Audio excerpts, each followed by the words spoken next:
Hi ಎಲ್ಲರಿಗೂ simple recipe ಚಾನಲ್ಗೆ ಸ್ವಾಗತ.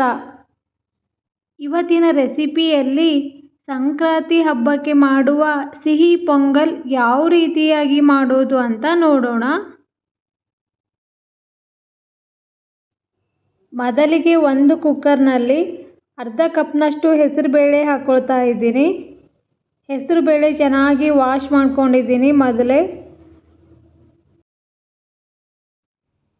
ಹೆಸರುಬೇಳೆ ಚೆನ್ನಾಗಿ ಹುರ್ಕೊಳ್ಬೇಕು. 1 ಸ್ಪೂನ್ ತುಪ್ಪ ಹಾಕ್ಕೊಂಡು ಚೆನ್ನಾಗಿ ಹುರ್ಕೋಬೇಕು. ಈ ರೀತಿ ಆದರೆ ಸಾಕು. ಈಗ 1 ಕಪ್ ಅಕ್ಕಿ ಹಾಕ್ಕೊಂಡು ಚೆನ್ನಾಗಿ ಹುರ್ಕೋಬೇಕು. ಸ್ವಲ್ಪ ಹಾಲು ಸ್ವಲ್ಪ ನೀರು ಹಾಕ್ಕೊಂಡು ಚೆನ್ನಾಗಿ ಬೇಯಿಸ್ಕೊಳ್ಬೇಕು. 1 ಕಪ್ ಅಕ್ಕಿ, ಅರ್ಧ ಕಪ್ ಹೆಸರುಬೇಳೆಗೆ 2 ಕಪ್ ಹಾಲು, 2 ಕಪ್ ನೀರು ಹಾಕ್ಕೊಳ್ತಾ ಇದ್ದೀನಿ. ಸ್ವಲ್ಪ ಉಪ್ಪು ಹಾಕ್ಕೊಳ್ತಾ ಇದ್ದೀನಿ. ಚೆನ್ನಾಗಿ ಮಿಕ್ಸ್ ಮಾಡ್ಕೋಬೇಕು. ಮಿಕ್ಸ್ ಮಾಡಾದಮೇಲೆ ಕುಕ್ಕರ್ ಮುಚ್ಚಿ 4 ವಿಸಿಲ್ ಬರೋವರೆಗೂ ಬೇಯಿಸ್ಕೊಳ್ಬೇಕು. ಈಗ 4 ವಿಸಿಲ್ ಆಗಿದೆ. ಸೌಟಿಂದ ಈ ರೀತಿಯಾಗಿ ಚೆನ್ನಾಗಿ ಮಿಕ್ಸ್ ಮಾಡ್ಕೊಳ್ಳಿ. ಮಿಕ್ಸ್ ಆದಮೇಲೆ ಇದನ್ನು ಸೈಡಿಗೆ ಇಡಿ.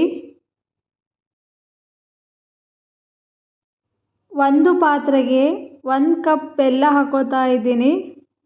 ಅರ್ಧ ಕಪ್ ನೀರು ಹಾಕ್ಕೊಳ್ತಾ ಇದ್ದೀನಿ.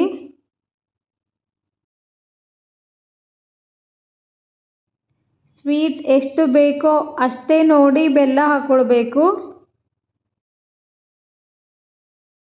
ಬೆಲ್ಲ ಚೆನ್ನಾಗಿ ಕರಗಬೇಕು. ಚೆನ್ನಾಗಿ ಕರಗಿದೆ. ಇದನ್ನು ಸೋಸ್ಕೊಂಡು ಹಾಕ್ಕೊಳ್ಬೇಕು.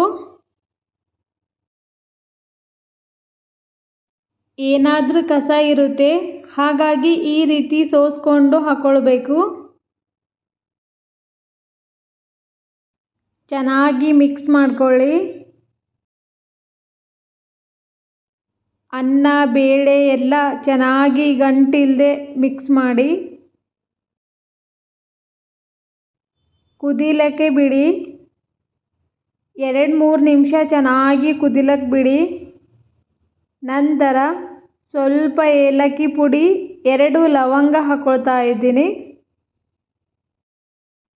ನೋಡಿ ಪೊಂಗಲ್ ಈ ರೀತಿಯಾಗಿದೆ. ಇನ್ನೂ ತೆಳ್ಳಗೆ ಬೇಕಾದರೂ ಮಾಡ್ಕೋಬಹುದು.